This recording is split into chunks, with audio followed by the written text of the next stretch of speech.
Welcome to अल हिकमत podcast. अस्सलाम वालेकुम। आज हम एक बहुत ही दिलचस्प सफ़र पर हैं।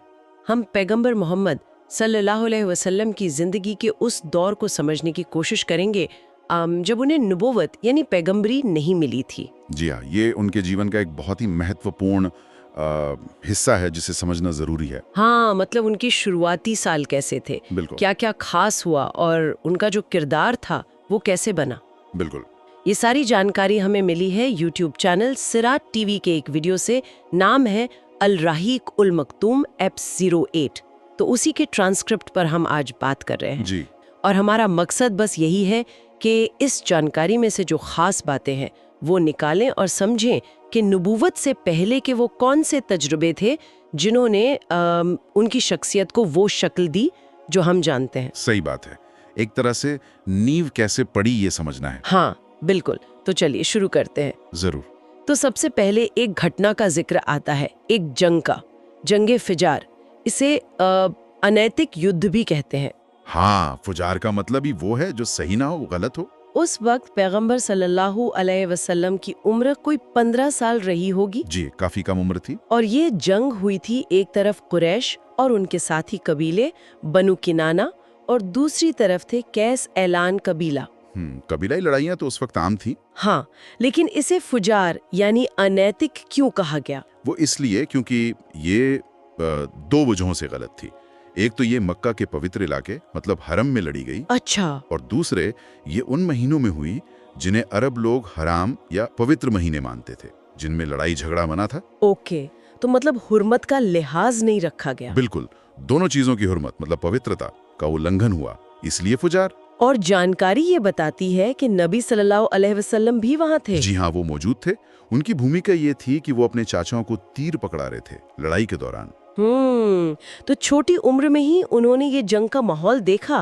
हाँ, ये समझना जरूरी है कि उस जमाने में कबीलों के गठजोड़, उनकी आपसी दुश्मनी, ये सब जिंदगी का हिस्सा था और पवित्र महीनों का उल्लंघन वाकई एक बड़ी गंभीर बात मानी जाती थी। तो पैगंबर सल्लल्लाहु अलैहि वसल्लम का वहाँ होना, भले ही छोटी भूमिका में, ये दिखाता है कि उन्होंने कम उम्र में ही ये सब कबायली माहौल, तनाव, जंग, ये सब करीब से देखा। जी, ये उनके तजुर्बे का हिस्सा बना। अच्छा, इस जंग के बाद एक और घटना हुई जो बिल्कुल उलट थी, हिल्फ उल फुजूल। हाँ, ये बहुत ही अहम और कह सकते हैं एक पॉजिटिव घटना थी। इसका मतलब क्या है? गुणी लोगों की संधि। जी, गुणी या नेक लोगों का समझौता। ये जंगे फुजार के बाद हुआ, ज़ीक़ात के महीने में, जो खुद एक पवित्र महीना है। और इसमें कुरैश के कुछ खास मतलब नेक नाम कबीले शामिल हुए, जैसे बनी हाशिम जो नबी सल्लल्लाहु अलैहि वसल्लम का अपना कबीला था। हाँ। बनी मुतल्लिब, बनी असद, बनी जोहरा, बनी तैम, ये सब थे। और ये सब कहाँ मिले थे? ये सब अब्दुल्ला बिन जुदान तैमी के घर पर जमा हुए। वो उस वक्त मक्का के एक बहुत सम्मानित और बुजुर्ग शख्स थे। अच्छा। और उन्होंने मिलकर क्या तय किया, क्या वादा किया? उन्होंने मिलकर एक अहद किया, एक प्रतिज्ञा ली कि मक्का में अगर किसी पर भी जुल्म होगा। किसी पर भी मतलब मक्का वाले पर या बाहर वाले पर भी? हाँ, यही खास बात थी। चाहे वो मक्का का रहने वाला हो या बाहर से आया कोई मुसाफिर या व्यापारी, अगर वो मजलूम है, सताया हुआ है, तो ये सब कबीले मिलकर उसकी मदद करेंगे। जबरदस्त। और सिर्फ मदद नहीं, बल्कि उसका जो हक बनता है वो उसे दिलवा कर रहेंगे, चाहे जालिम कितना भी ताकतवर क्यों ना हो। और क्या नबी सल्लल्लाहु अलैहि वसल्लम भी इसमें शामिल थे? जी हाँ, वो भी इस मौके पर मौजूद थे और इस समझौते में शरीक थे। और बाद में भी उन्होंने इसे याद किया है ना? हाँ बिल्कुल, बल्कि नबूवत मिलने के बाद वो फरमाते थे कि ये समझौता उन्हें सुर्ख ऊंटों से भी ज्यादा प्यारा है। सुर्ख ऊंट तो उस जमाने में बहुत कीमती होते थे। जी हाँ, और उन्होंने ये भी कहा कि अगर इस्लाम आने के बाद भी उन्हें ऐसे किसी नेक काम, ऐसे किसी समझौते के लिए बुलाया जाए तो वो जरूर शामिल होंगे। वाह, ये तो वाकई बहुत बड़ी बात है। बिल्कुल। आप सोचिए, वो जमाना असबियत का था, मतलब कबीले का अंधा साथ देना। मेरा कबीला सही हो या गलत, मैं उसी के साथ हूँ। हाँ, ये तो सुना है। उस माहौल में हिल्फुल फुजूल जैसी चीज, जो कबीले से ऊपर उठकर सिर्फ इंसाफ की बात कर रही थी, जुल्म के खिलाफ खड़े होने की बात कर रही थी, ये वाकई अनोखी थी। और इसकी कोई खास वजह बनी थी क्या? ये समझौता क्यों हुआ अचानक? हाँ, जानकारी में आता है कि इसकी फौरी वजह ये बनी कि यमन का एक आदमी अपना कुछ सामान लेकर मक्का आया था बेचने। यहाँ के एक असरदार आदमी आस बिन वाइल ने उससे सामान तो ले लिया, लेकिन पैसे नहीं दिए। अच्छा। वो बेचारे यमनी आदमी सबसे मदद मांगता फिरा, लेकिन आस बिन वाइल के डर से कोई उसकी मदद को तैयार नहीं हुआ। तब उसने अबू कुबैस पहाड़ पर चढ़कर जोर जोर से पुकार लगाई, अपना दुखड़ा सुनाया। तो उसकी पुकार सुनकर कुछ नेक दिल लोगों को शर्म आई और फिर जुबैर बिन अब्दुल मुत्तलिब की पहल पर यह मीटिंग हुई और ये अहद लिया गया। तो ये वाकया वजह बना और नबी सल्लल्लाहु अलैहि वसल्लम का बाद में इसे इतना सराहनीय कहना। हाँ, ये दिखाता है कि इंसाफ और नेकी की कद्र उनके दिल में कितनी गहरी थी, नबूवत मिलने से बहुत पहले भी। ये उनके किरदार का हिस्सा था। सही बात है।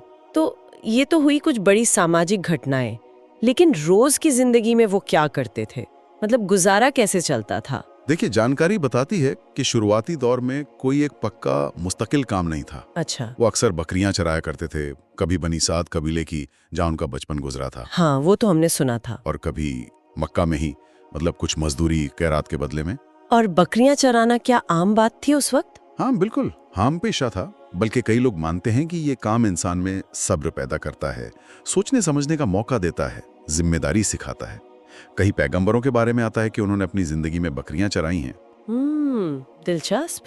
फिर आगे चलकर उन्होंने तिजारत भी की। जी हाँ, जब वो 25 साल के हुए तब उन्हें एक बड़ा मौका मिला। हजरत खदीजा रज़ियल्लाहु अन्हा वाला वाकया। बिल्कुल, हजरत खदीजा बिनते खुवैलिद रज़ियल्लाहु अन्हा मक्का की एक बहुत ही सम्मानित, समझदार और मालदार खातून थी। वो खुद तिजारत करती थी? वो खुद भी और लोगों को अपना माल देकर तिजारत करवाती थी, जिसे मुदारबत कहते हैं, मतलब प्रॉफिट शेयरिंग पर। अच्छा, एक तरह की पार्टनरशिप। हाँ, तो उन्होंने नबी सल्लल्लाहु अलैहि वसल्लम के बारे में सुना हुआ था, उनकी सच्चाई, उनकी ईमानदारी, उनके बेहतरीन अखलाक। इसकी शोहरत पूरे मक्का में थी। अल अमीन और अस्सादिक तो उन्हें कहा ही जाता था। बिल्कुल। तो इन्हीं खूबियों की वजह से हजरत खदीजा ने उन्हें पैगाम भेजा कि क्या आप मेरा माल लेकर तिजारत के लिए मुल्क शाम यानी सीरिया जाएंगे? और उन्होंने ये भी कहा कि वो ज्यादा उजरत देंगी। जी हाँ, उन्होंने कहा कि मैं आपको दूसरों के मुकाबले बेहतर मेहनताना दूंगी। नबी सल्लल्लाहु अलैहि वसल्लम राजी हो गए और हजरत खदीजा ने अपने एक भरोसेमंद गुलाम मैसरा को भी उनके साथ भेजा। फिर ये सफर कैसा रहा? यह सफर बहुत ही कामयाब रहा। जानकारी बताती है कि हजरत खदीजा के माल में इतनी बरकत हुई, इतना मुनाफा हुआ जितना पहले कभी नहीं हुआ था। और ये सब नबी सल्लल्लाहु अलैहि वसल्लम की वजह से? जी, उनकी अमानतदारी, उनकी मेहनत, उनकी सूझबूझ की वजह से।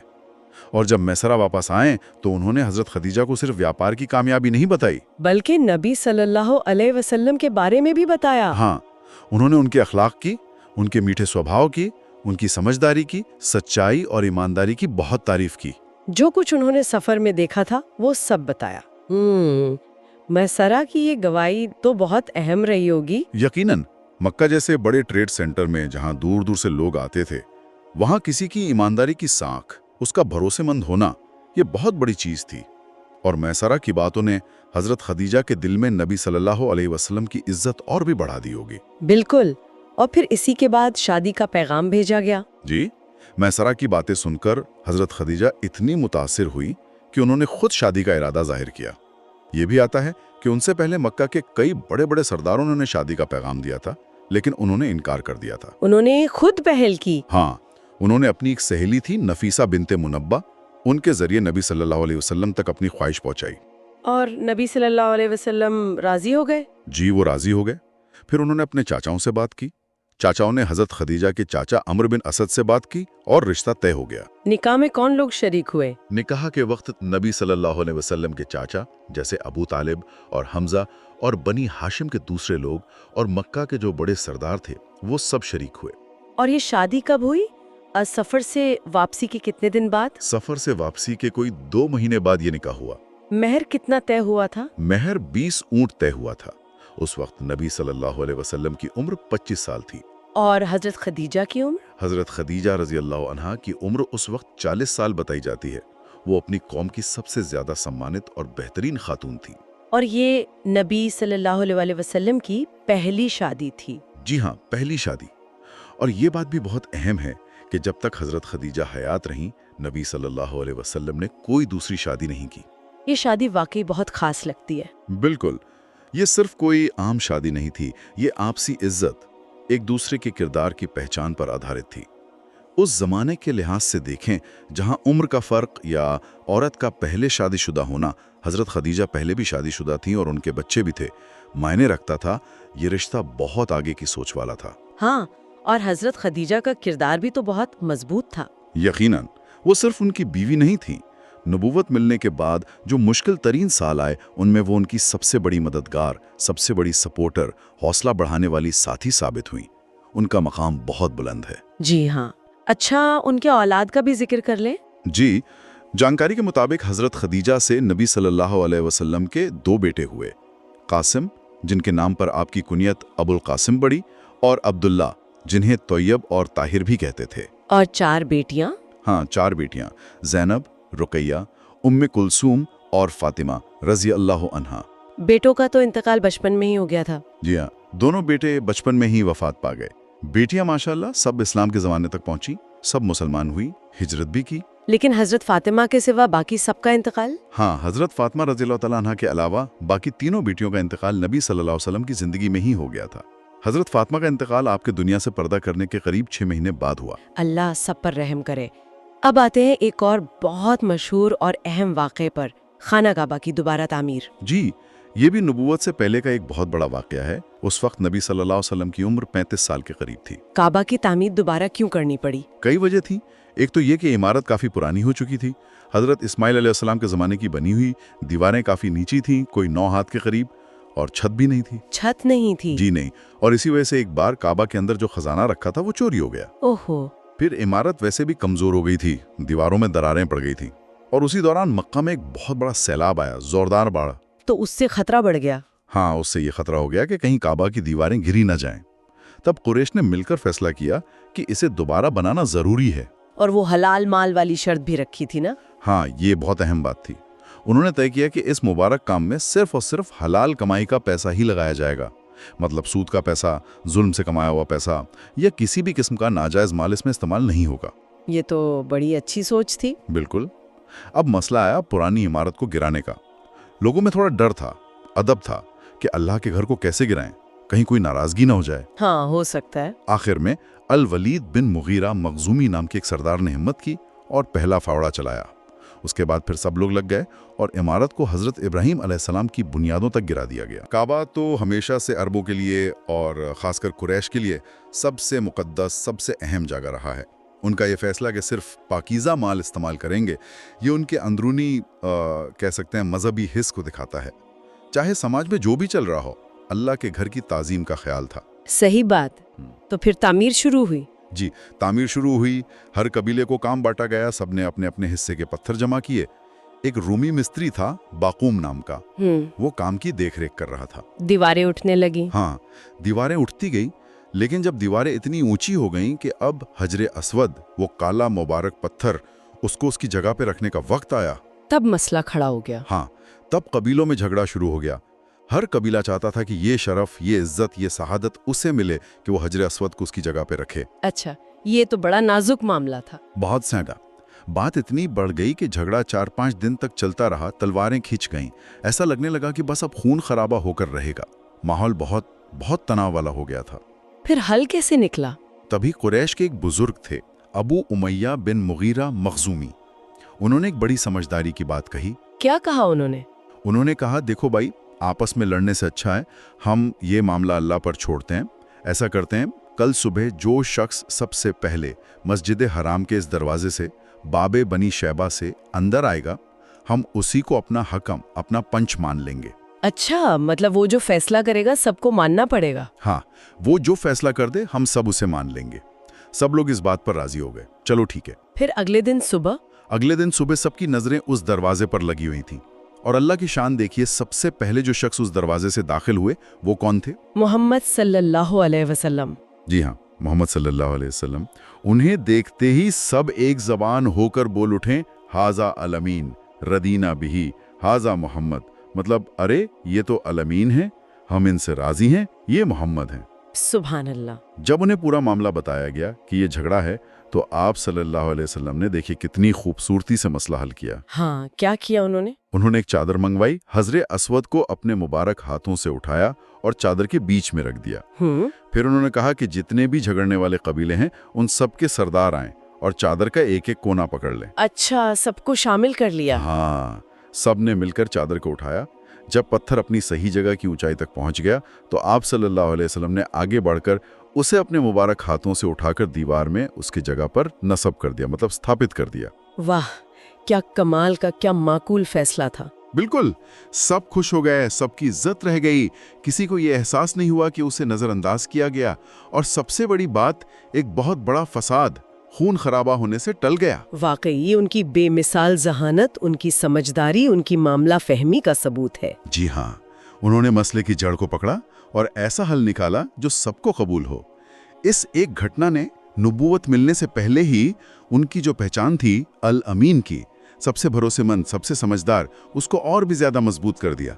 लोगों का उन पर यकीन और भी बढ़ गया। हाँ, अच्छा, इस तामीर से काबा की शक्ल में कुछ फर्क भी आया था? हाँ, कुछ बातें बताई जाती हैं, जैसे क्योंकि शायद हलाल माल उतना जमा नहीं हो पाया था जितनी जरूरत थी पूरी इब्राहिमी बुनियादों पर बनाने के लिए, तो उत्तर की तरफ से काबा की लंबाई थोड़ी कम रखी गई। अच्छा, इसीलिए वो हतीम वाला हिस्सा बाहर है। जी, वही हिस्सा जो आज हतीम या हिज्र इस्माइल कहलाता है, वो असल में काबा का ही हिस्सा था, लेकिन तामीर में बाहर रह गया। और दरवाजा भी ऊंचा कर दिया था। हाँ, दरवाजा जमीन से काफी ऊपर कर दिया, शायद इसलिए ताकि कुरैश कंट्रोल कर सकें कि कौन अंदर जाए कौन नहीं। और इस बार छत भी डाल दी गई, जिसके लिए अंदर 6 खंभे लगाए गए। और वो नीचे का घेरा? हाँ, दीवारों के नीचे चारों तरफ एक थोड़ा उठा हुआ घेरा है, शाधरवान कहते हैं उसे। वो भी असल में काबा की बुनियाद का हिस्सा है, लेकिन उसे भी तामीर के वक्त बाहर ही रखा गया। चलिए अब थोड़ा और तफसील से बात करते हैं कि नुबुव्वत मिलने से पहले आमतौर पर उनका किरदार, उनकी आदतें कैसी थीं, जैसा कि हमें जानकारी मिली है। जी, ये पहलू भी बहुत अहम है। जानकारी बताती है कि उनमें शुरू से ही बहुत सी जबरदस्त खूबियां थीं, जैसे उनकी सोच बहुत सुलझी हुई थी, सेहतमंद थी, वो दूर तक देख सकते थे, मतलब दूरंदेश थे, हमेशा सच का साथ देते थे। हाँ, हक पसंद थे, चीजों की तह तक पहुंचने की, सही नतीजा निकालने की कमाल की सलाहियत थी उनमें, जिसे फरासत कहते हैं। मिजाज में एक ठहराव था, पुख्तगी थी, और वो अपने आसपास की दुनिया को गौर से देखते थे। बिल्कुल, जिंदगी को, लोगों को, अपने ज़माने के हालात को बहुत गौर से देखते थे, उनका मुताला करते थे, समझने की कोशिश करते थे। और समाज में जो गलत रस्में थीं, जो अंधविश्वास फैले हुए थे, खुराफात, उनसे उन्हें सख्त नफरत थी। जी हाँ, सख्त बेजारी थी, वो उनमें कभी शामिल नहीं होते थे। वो अच्छे कामों में तो हिस्सा लेते थे, जैसे हिलफुल फजूल में लिया। हाँ, अच्छे कामों में जरूर शरीक होते थे, लेकिन जहाँ बुराई देखते थे वहां से अपना दामन बचा कर रखते थे। जैसे शराब ना पीना। उन्होंने अपनी पूरी जिंदगी में कभी शराब को हाथ नहीं लगाया, कभी किसी बुत के थान पर, आस्ताने पर ज़बह किए गए जानवर का गोश्त नहीं खाया। और बुतों के त्योहारों में भी नहीं जाते थे। कभी नहीं, न उनके त्योहारों में न मेलों में। उन्हें बुतों से इतनी नफरत थी, इतनी चिढ़ थी कि अगर कोई उनके सामने लात और उज्जा, जो उस वक्त के बड़े बुत थे, उनकी कसम भी खा लेता था तो उन्हें सुनना गवारा नहीं होता था। जानकारी में इस बात पर बहुत जोर दिया गया है कि जैसे अल्लाह ताला ने उन्हें शुरू से ही, पैदाइश से ही, हर तरह की गंदगी से, हर बुराई से, हर शिर्क से एक खास तरीके से महफूज रखा था। एक तरह की दैवीय सुरक्षा। हाँ, कह सकते हैं। उनका वो पाक साफ किरदार, वो बेहतरीन आदतें, ऐसा लगता है जैसे ये सब उस बड़ी जिम्मेदारी के लिए तैयार किया जा रहा था जो उन्हें आगे मिलनी थी। ये सिर्फ इत्तेफाक नहीं लगता। बिल्कुल, इस बारे में वो किस्से भी तो है ना कि वो महफिलों में जाने से कैसे बच गए। हाँ, वो बड़े दिलचस्प वाक़े हैं। वो खुद बताते थे, जैसा कि रिवायतों में आता है कि जवानी के दिनों में 2 बार उनके दिल में ख्याल आया। मक्का में रात को जैसे नौजवान लड़के जमा होकर गपशप करते थे, किस्से कहानियां सुनते सुनाते थे। हाँ, महफिलें लगती थी। तो उनके दिल में भी आया कि चलो आज चलकर देखें। लेकिन दोनों बार क्या हुआ कि वो निकले, लेकिन महफिल तक पहुंचने से पहले ही रास्ते में कहीं बैठ गए या लेट गए और उन पर ऐसी गहरी नींद तारी हो गई कि वहीं सो गए। हाँ, और आंख तब खुली जब सुबह सूरज निकल आया। एक बार किसी शादी में बाजे बज रहे थे, उन्हें सुनने का इरादा किया तो सो गए। दूसरी बार भी कुछ ऐसा ही हुआ। तो मतलब वो उन महफिलों में शरीक हो ही नहीं पाए। वो खुद कहते थे, जैसा नकल किया गया है, कि अल्लाह ने मेरे और उस काम के दरमियान रुकावट डाल दी। और फिर नबूवत मिलने तक कभी उनके दिल में ऐसा ख्याल ही नहीं आया। सुभान अल्लाह। और वो काबा की तामीर वाला किस्सा भी तो है, तहबंद वाला। हाँ, वो भी उनकी फितरती हया का बड़ा प्यारा वाक़या है। सही बुखारी में हज़रत जाबिर बिन अब्दुल्ला रज़ी अल्लाह अन्हु से रिवायत है, जब काबा की तामीर हो रही थी तो नबी सल्लल्लाहु अलैहि वसल्लम अपने चाचा हज़रत अब्बास रज़ी अल्लाह अन्हु के साथ मिलकर पत्थर ढो रहे थे। हाँ। तो हज़रत अब्बास ने उनसे कहा कि बेटा, अपना तहबंद मतलब लुंगी या इजार खोलकर कंधे पर रख लो ताकि पत्थर उठाने में आसानी हो और जिस्म पर रगड़ न लगे। अच्छा। जैसे ही उन्होंने ऐसा करने के लिए तहबंद खोला, वो यकायक बेहोश होकर जमीन पर गिर पड़े। उनकी नजरें आसमान की तरफ उठ गईं और वो पुकारने लगे, इजारी इजारी, यानी मेरा तहबंद। बेहोश हो गए। जी हाँ। और जब तक उनकी लुंगी दोबारा बांधी नहीं गई, वो होश में नहीं आए। ये उनकी पैदाइशी, उनकी फितरत में जो शर्मो हया थी, उसका इजहार था। कमाल है। ये वाकई इस ख्याल को पुख्ता करते हैं कि अल्लाह की तरफ से एक ख़ास किस्म की हिफाजत, एक इस्मत उन्हें हासिल थी। वो पैदाइशी तौर पर ही बुराइयों से दूर, पाकीज़गी और हया वाले थे। ये उनके किरदार की वो तस्वीर है जो उस ज़माने के आम माहौल से बिल्कुल जुदा थी। तो अगर हम निचोड़ निकालें उनके किरदार का, जैसा हमें बताया गया है, हाँ, तो हम कह सकते हैं उनका बर्ताव बहुत मीठा था, शीरी किरदार, अखलाक बहुत आला दर्जे के थे, फाजिला अखलाक, आदतें बहुत नेक और अच्छी थीं, करीमा आदात। और लोगों के साथ कैसे थे? सबसे ज़्यादा बामुरव्वत मतलब दूसरों का लिहाज करने वाले, शाइस्ता, सबसे खुश अखलाक, पड़ोसियों का हक अदा करने वाले, सबसे इज्जतदार पड़ोसी, सबसे ज़्यादा दूर की सोचने वाले, और सबसे ज्यादा सच्चे। हाँ, सबसे ज़्यादा रास्तगो, सच्चे, सबसे नर्म मिजाज वाले, नर्म पहलू, नफ्स के एतबार से सबसे ज़्यादा पाक साफ, खैर के कामों में भलाई में सबसे ज़्यादा सखी, करीम, अमल के लिहाज से सबसे नेक, वादे के पक्के, सबसे ज़्यादा पाबंद अहद यानी वादे के पक्के, और सबसे बड़े अमानतदार, भरोसेमंद। और इन्हीं सब की वजह से अल-अमीन और अस-सादिक चहलाए। बिल्कुल, ये लक़ब किसी और ने नहीं दिए थे। उनकी अपनी कौम ने, उनके अपने लोगों ने उनकी इन ज़ाहिर और बातिन खूबियों को देखकर, परखकर उन्हें ये नाम दिए थे, नबूवत मिलने से बहुत पहले से। और हजरत खदीजा की वो गवाही भी तो यही बताती है। हाँ, बिल्कुल। जब पहली वही के बाद नबी सल्लल्लाहु अलैहि वसल्लम घबराए हुए घर आए थे, तो हज़रत खदीजा रज़ी अल्लाह अन्हा ने उन्हें तसल्ली देते हुए क्या कहा था? यही कहा था ना कि अल्लाह आपको हरगिज़ रुस्वा नहीं करेगा। आप तो रिश्ते जोड़ते हैं, बेसहारों का बोझ उठाते हैं, जो कमाने नहीं सकते उनकी मदद करते हैं, मेहमानों की मेज़बानी करते हैं और हक के रास्ते में जो मुश्किलें आती हैं उनमें लोगों का साथ देते हैं। ये गवाही उनके किरदार का आईना है। तो इन सब बातों का मतलब क्या निकलता है?